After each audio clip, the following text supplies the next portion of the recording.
Hello guys, current affairs funda में आप सभी का स्वागत है। मैं हूं आपके साथ अभिषेक शर्मा और आज के इस वीडियो सेशन में हम 2 फरवरी तक के सभी इंपॉर्टेंट करंट अफेयर्स कवर करने वाले हैं। हमेशा की तरह आप इस वीडियो को अंत तक जरूर देखिएगा। आज भी आपको काफ़ी कुछ जानने के लिए मिलेगा। साथ ही गाइस, इस सेशन को शुरू करने से पहले आप सभी को बताना चाहूँगा, यदि आप हमारे daily current affairs PDF, weekly PDF, monthly PDF और हर महीने के banking and economic awareness PDF चाहते हैं तो करंट अफेयर्स फंडा का 1 ईयर मेंबरशिप प्लान आप ज्वाइन कर सकते हैं। इसका लिंक वीडियो के डिस्क्रिप्शन में और फर्स्ट कमेंट में दिया गया है। आपको बता दें, इसके तहत 1 साल तक जितना भी हमारा करंट अफेयर्स पीडीएफ मटेरियल आपको प्रोवाइड कराया जाता है, जिसे आप डाउनलोड कर सकते हैं, प्रिंट आउट भी निकलवा सकते हैं। चाहे तो आप करंट अफेयर्स फंडा ऐप से पढ़ सकते हैं या फिर वेब लॉगिन कर सकते हैं अपने लैपटॉप या सिस्टम की मदद से। और न केवल बैंकिंग बल्कि एसएससी, रेलवेज और स्टेट पीसीएस, इन सभी एग्ज़ाम्स के लिए हमारा ये जो मटेरियल है ये यूज़फुल रहता है। तो कोई भी अगर आपका डाउट होगा तो कमेंट बॉक्स में आप ज़रूर लिखिएगा। साथ ही गाइस, आपको ये भी बता दूं, यूनियन बजट 2023-24 पर बेस्ट 40 क्वेश्चंस एंड इनकी एक्सप्लेनेशन की वीडियो अपलोड की गई है। इसे आप देख सकते हैं और इसकी पीडीएफ आपको चाहिए तो फ्री ऑफ कॉस्ट वो मिल जाएगी करंट अफेयर्स फंडा ऐप पर। तो ऐप इंस्टॉल कर लीजिए और वहाँ से ये पीडीएफ आप डाउनलोड कर सकते हैं। चलिए आज का क्वेश्चन देख लेते हैं। On which river is the Kishan Ganga hydro electric project in Jammu and Kashmir located? Jammu और कश्मीर में किशन गंगा जल विद्युत परियोजना किस नदी पर स्थित है? ऑप्शन है ब्यास, सतलुज, झेलम या फिर चिनाब। तो जल्दी से आप कमेंट बॉक्स में आंसर कर दीजिए, फिर आगे बढ़ेंगे। देखिए, जम्मू एंड कश्मीर में जितने भी हाइड्रो प्रोजेक्ट हैं वो किस रिवर पर हैं, ये काफ़ी महत्वपूर्ण रहता है, एग्जाम्स में पूछ लिया जाता है। तो एक लिस्ट आप अलग से बना लीजिएगा, विकीपीडिया पर आराम से मिल जाएंगे कि कौन सा प्रोजेक्ट किस नदी पर है। फिलहाल इसका आंसर कर दीजिए, महत्वपूर्ण है। और इसी तरह के क्वेश्चंस अगर आप चाहते हैं तो करंट अफेयर्स फंडा का जो टेलीग्राम चैनल है करंट अफेयर्स फंडा नाम से, उसे ज्वाइन कर लीजिए। वहाँ पर हम डेली करंट अफेयर्स और स्टैटिक जीके से संबंधित जो भी क्विज हैं वो पोस्ट करते रहते हैं। आई होप आपने आंसर कर दिया होगा। आगे बढ़ते हैं अब। Who acquired the strategic Israeli port of Haifa? Israeli बंदरगाह हाइफा का अधिग्रहण किसने किया है? ऑप्शंस आपके सामने हैं। सही answer option A, Adani group. आपको जानना चाहिए, अडानी ग्रुप और इसके partner Gadot chemical tankers and terminal limited, इन्होंने इजरायली पोर्ट है हाइफा, इसको एक्वायर कर लिया है 1.2 बिलियन यूएस डॉलर में। आपको जानना चाहिए, इजराइल में 3 जो मेजर इंटरनेशनल सी पोर्ट्स हैं उनमें से एक हाइफा भी है। इसके अलावा पोर्ट ऑफ एस्टोड और पोर्ट ऑफ ईरेट, ये इजराइल में लोकेटेड है। अच्छा, ये बात है जुलाई 2022 की, जब Adani ports and special economic zone limited, इन्होंने इसराइल गवर्नमेंट का जो टेंडर था हाइफा पोर्ट को बाय करने का, ये जीत लिया था। Who has been appointed as the new Vice Chief of the Indian Air Force? भारतीय वायुसेना के नए उप प्रमुख के रूप में किसे नियुक्त किया गया है? ऑप्शंस आपके सामने हैं। सही आंसर ऑप्शन सी रहेगा, अमनप्रीत सिंह। तो एयर मार्शल अमरप्रीत सिंह, इन्हें न्यू वाइस चेयर अपॉइंट किया गया है इंडियन एयर फोर्स का। आपको बता दें, ये एयर मार्शल संदीप सिंह को सक्सीड करेंगे। जो एयर मार्शल अमरप्रीत सिंह है यानी कि एपी सिंह, ये फिलहाल सेंट्रल एयर कमांड में air officer commander in chief के तौर पर कार्यरत हैं। What is the theme for world wetlands day celebration on February 2? 2 फरवरी को विश्व आर्द्रभूमि दिवस का विषय क्या है? ऑप्शंस आपके सामने हैं। सही आंसर ऑप्शन डी है, it's time for wetlands restoration. काफ़ी महत्वपूर्ण ये डे और इसका थीम रहता है, एग्जाम्स में देखा गया है कि पूछ लेते हैं। देखिए, वर्ल्ड वेटलैंड्स डे ये हर साल 2 फरवरी को सेलिब्रेट किया जाता है ताकि वेटलैंड से संबंधित जो अवेयरनेस है उसको रेज किया जा सके। आपको बता दें, 1971 में कन्वेंशन ऑन वेटलैंड्स, इससे संबंधित एक इंटरनेशनल ट्रीटी साइन हुई थी, तो उसकी एनिवर्सरी भी 2 फरवरी को होती है। तो 2023 में इस वर्ल्ड वेटलैंड्स डे का थीम है, it's time for wetlands restoration. Former law minister and senior advocate Santi Bhushan passed away aged 97. What is the name of the NGO he founded? पूर्व कानून मंत्री और वरिष्ठ अधिवक्ता शांति भूषण का 97 वर्ष की आयु में निधन हो गया। उन्होंने किस एनजीओ की स्थापना की थी? ऑप्शंस आपके सामने हैं। सही आंसर ऑप्शन डी है, centre for public interest litigation. देखिए फॉर्मर लॉ मिनिस्टर और सीनियर एडवोकेट शांति भूषण, इनका हाल ही में 97 की एज में निधन हो गया है। आपको बता दें मोरारजी देसाई की कैबिनेट में 1977 से 1979 के बीच में ये लॉ मिनिस्टर के तौर पर कार्यरत है और 1980 में इन्होंने एक एनजीओ की भी स्थापना की जिसका नाम है centre for public interest litigation. अच्छा, एक राजनारायण वर्सेस इंदिरा गांधी केस आपने सुना होगा, तो उसमें राजनारायण को रिप्रेजेंट शांति भूषण ने ही किया था और इसमें जो जजमेंट आया था जस्टिस जगमोहन लाल सिन्हा का, इन्होंने इंदिरा गांधी को गिल्टी ठहराया था और जो उनका लोकसभा इलेक्शन है उसको वॉइड डिक्लेयर कर दिया था। उसी के बाद फिर जो इमरजेंसी घटना हुई वो हुई थी। अच्छा, लॉ मिनिस्टर रहते हुए इंदिरा गांधी मिनिस्ट्री द्वारा जो 42nd amendment of the constitution of India है, इसके जो प्रोविजंस कुछ लाए गए थे उन प्रोविजंस को रिपील किया गया 44th amendment of the constitution of India. और जो ये 44th अमेंडमेंट लाया गया था, ये जिन लॉ मिनिस्टर द्वारा लाया गया था वो शांति भूषण ही थे। आपको बता दें ये आपके फाउंडिंग मेंबर भी रहे। 26 नवंबर 2012 को इसकी स्थापना हुई थी आपकी, और इसके फाउंडिंग मेंबर भी ये रहे हैं। अच्छा, एक ऑपरचुनिटी आप और देख लीजिए, कन्नड़ राइटर के.वी. तिरुमलेश, इनका भी हाल ही में 82 की एज में निधन हो गया। 2016 में इन्हें साहित्य अकेडमी अवार्ड भी दिया गया था इनकी पोएम कलेक्शन अक्षय काव्य के लिए। Who is the new drugs controller general of India? Bharat के नए ड्रग्स कंट्रोलर जनरल कौन है? ऑप्शंस आपके सामने हैं। सही आंसर ऑप्शन डी है राजीव सिंह रघुवंशी। देखिए यूनियन पब्लिक सर्विस कमीशन ने drug controller general of India के लिए डॉक्टर राजीव सिंह रघुवंशी का नाम रिकमेंड किया है और इन्हीं की जो है इस पर पोस्टिंग हो भी जाएगी। आपको बता दें 11 नवंबर 2022 को डॉक्टर वी.जी. सोमनी, इनका जो टर्म है drug controller general of India के तौर पर, इसको 3 महीने के लिए एक्सटेंड कर दिया गया था। तो अब इनका ये 3 महीने का टर्म है ये ख़त्म हो जाएगा और इनके बदले डॉक्टर राजीव सिंह रघुवंशी इस पद पर आ जाएंगे। अच्छा, drug controller general of India DCGI, ये central drug standard control organisation जो कि गवर्नमेंट ऑफ इंडिया के तहत है, इसके हेड ऑफ डिपार्टमेंट होते हैं। तो जो भी ड्रग्स होती हैं, ब्लड प्रोडक्ट्स, सीरा, इन सभी के लिए, इन सभी के अप्रूवल के लिए जो रिस्पॉन्सिबल होते हैं ये drug controller general of India central drugs standard control organisation होते हैं। जो drug control general of India है ये ministry of health and family welfare के तहत कार्य करते हैं। Which is the partner country for the 20th edition of bio Asia 2023? Bio Asia 2023 के 20वें संस्करण के लिए भागीदार देश कौन सा है? सही answer option D United kingdom. देखिए बायो एशिया का 20th एडिशन होने वाला है और इसके लिए जो पार्टनर कंट्री रहेगा ये यूनाइटेड किंगडम रहेगा। और थीम क्या रहेगी बायो एशिया 2023 की? Advancing for one shaping the next generation of humanised health care.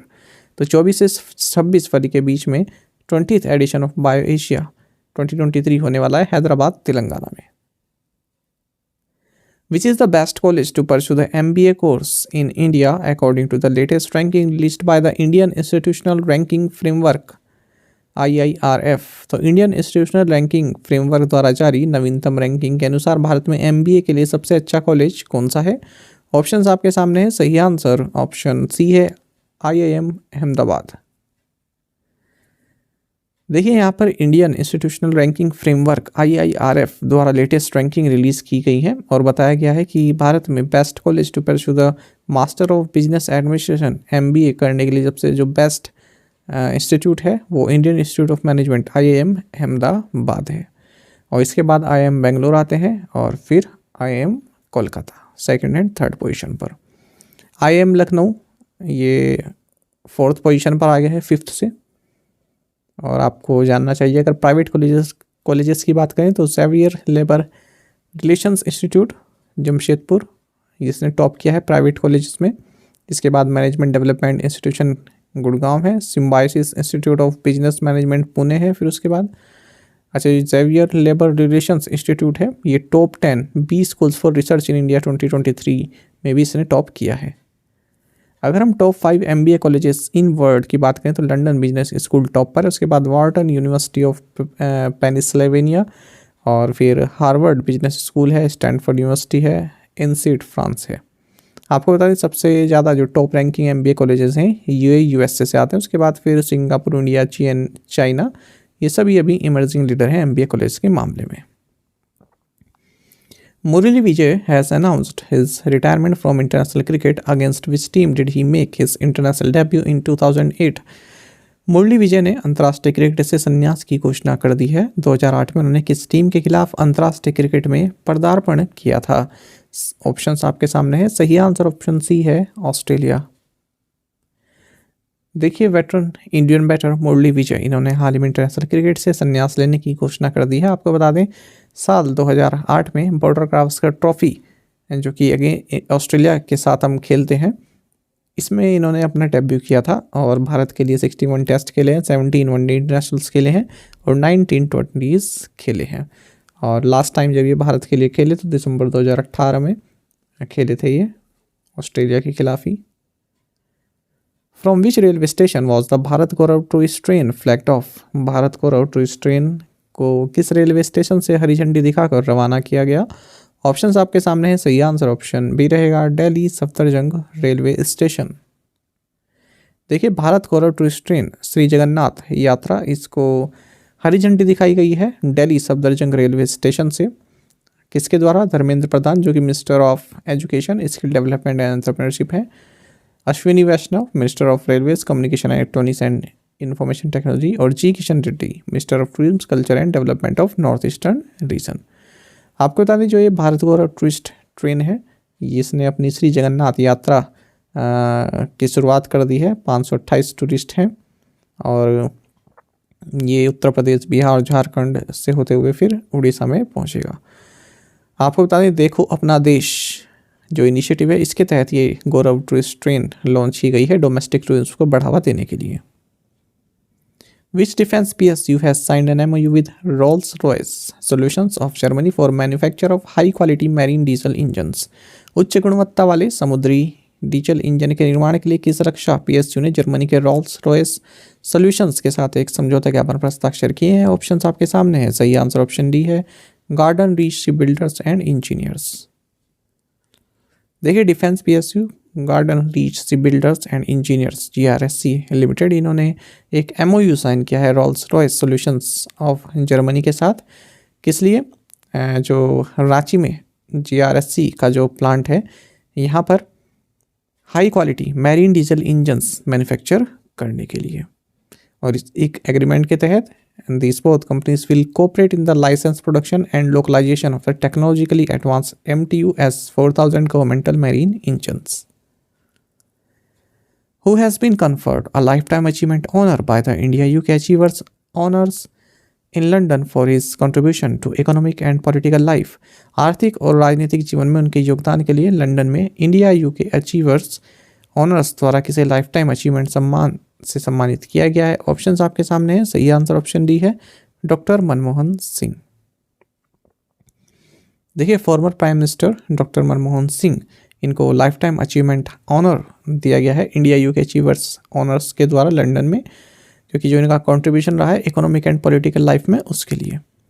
तो इंडिया-UK अचीवर्स ऑनर ये NISAU के द्वारा दिया जाता है, ब्रिटिश काउंसिल इन इंडिया और UK का जो डिपार्टमेंट फॉर इंटरनेशनल ट्रेड है, इनके द्वारा।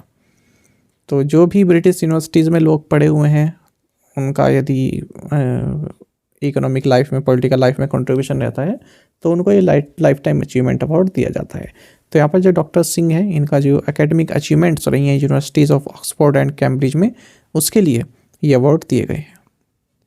लिविंग लीजेंड ऑनर दिया गया है लॉर्ड कैरन पिलीमोरिया और opposition Labour Party MP Virendra Sharma को। आउटस्टैंडिंग अचीवर्स अवार्ड दिया गया है परिणीति चोपड़ा, राघव चड्ढा, आदर पूनावाला एंड अदिति चौहान को। To dispose of obsolete commercial vehicles who has Ola fleet technologies partnered with, अप्रचलित वाणिज्यिक वाहनों के निपटान के लिए ओला फ्लीट टेक्नोलॉजीज ने किसके साथ भागीदारी की है? ऑप्शंस आपके सामने है। सही आंसर ऑप्शन ए है, डिबेस्ट कार्स इंडिया।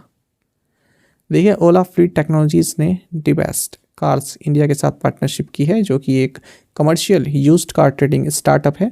तो इसके तहत जो भी ऑब्सोलीट कमर्शियल व्हीकल्स हैं, उनको डिस्पोज किया जाएगा और ये डील कितने की? 125 करोड़ रुपीस की। तो ओला फ्लीट टेक्नोलॉजीज आप सभी जानते हैं लार्जेस्ट रेडियो टैक्सी कंपनी है इंडिया में।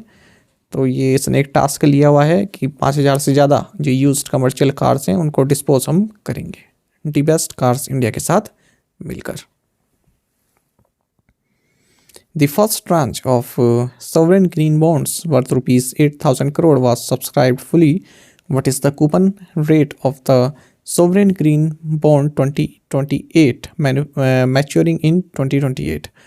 8,000 करोड़ रुपए के सॉवरेन ग्रीन बॉन्ड्स की पहली किस्त को पूरी तरह से सब्सक्राइब किया गया। 2028 में परिपक्व होने वाले सॉवरेन ग्रीन बॉन्ड 2028 की कूपन दर क्या है? सही आंसर ऑप्शन ए है 7.10%। देखिए आपको जानना चाहिए जो first tranche of sovereign green bonds है 8,000 करोड़ रुपए का, ये फुली सब्सक्राइब्ड हुआ है और ये जानकारी रिजर्व बैंक ऑफ इंडिया ने दी है। साथ ही ये बताया है कि जो सॉवरेन ग्रीन बॉन्ड 2028 है जो कि 2028 में मैच्योर होगा, इसका कूपन रेट 7.10 है। वहीं जो सॉवरेन ग्रीन बॉन्ड 2033 है जो कि 2023 में मैच्योर होगा, इसका जो कूपन रेट है 7.29% है। आपको बता दें यूनियन बजट 2022-23 में अनाउंस किया गया था सेंट्रल गवर्नमेंट के द्वारा कि जो ग्रीन इंफ्रास्ट्रक्चर है उसके लिए सोवरेन ग्रीन बॉन्ड के थ्रू ही हम रिसोर्सेस मोबिलाइज करेंगे। अब सेकंड ऑक्शन जो है अनदर 8,000 करोड़ रुपीज़ का, ये 9 फरवरी को कंडक्ट किया जाएगा। अच्छा, ये जो बॉन्ड्स होते हैं सेकेंडरी मार्केट में ट्रेडिंग के लिए भी एलिजिबल होते हैं। Which state cabinet approved a state floriculture mission with an initial investment of rupees 150 crore covering 20,000 farmers? किस राज्य के मंत्रिमंडल ने 20,000 किसानों के लिए 150 करोड़ रुपए के प्रारंभिक निवेश के साथ एक राज्य पुष्प कृषि मिशन को मंजूरी दी? सही आंसर ऑप्शन ए आसाम है।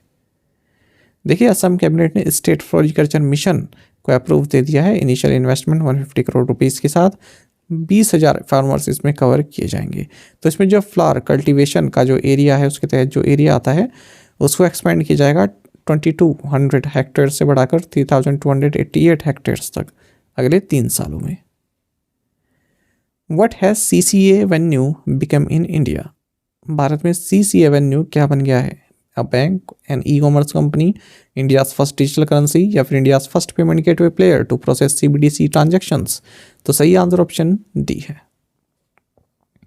देखिए इन्फीबीम एवेन्यूज लिमिटेड का जो ब्रांड है CCA वेन्यू, इंडिया का फर्स्ट पेमेंट गेटवे प्लेयर बन गया है जिसने central bank digital currency CBDC या फिर डिजिटल रुपी ट्रांजैक्शन किया है रिटेल मर्चेंट्स के लिए। तो प्राइवेट प्लेयर्स में ये पहला ऐसा ब्रांड बन गया है।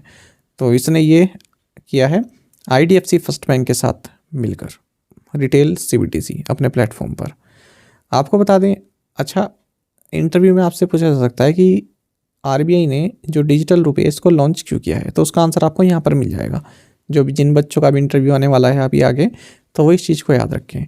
देखिए गवर्नमेंट ने क्यों इंट्रोड्यूस किया है, एक लाइन आप बोल सकते हैं, ऐसे बहुत सारी रीजन है पर एक लाइन आप ये कह सकते हैं, to reduce the 32 lakh crore rupees of cash in circulation.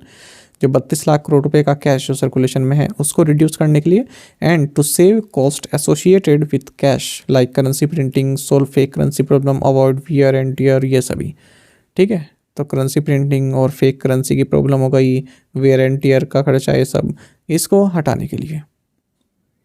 अच्छा, इन्फीबीम न्यूज़ लिमिटेड की बात करें, इसे हाल ही में पेमेंट एग्रीगेटर का लाइसेंस मिला है RBI से और फिर परपेचुअल लाइसेंस भी मिला है to operate as Bharat bill payment operating unit. What type of fund has Edelweiss Asset Management launched? Edelweiss Asset Management ने किस प्रकार का फंड हाल ही में लॉन्च किया? सही आंसर ऑप्शन डी है पैसिव शॉर्ट ड्यूरेशन फंड। देखिए Edelweiss Asset Management इन्होंने एक न्यू फंड ऑफर लॉन्च किया है, इंडिया का first open ended passive short duration index fund. इसका नाम है Edelweiss CRISIL IBX 50/50 kilt plus HTL short duration index fund.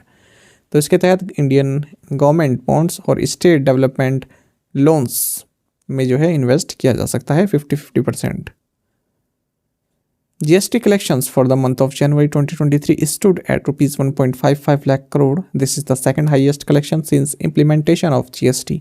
The highest GST collection was recorded for which month? जनवरी 2023 के महीने के लिए GST संग्रह 1.55 लाख करोड़ रुपए रहा। GST लागू होने के बाद से यह दूसरा सबसे बड़ा संग्रह है।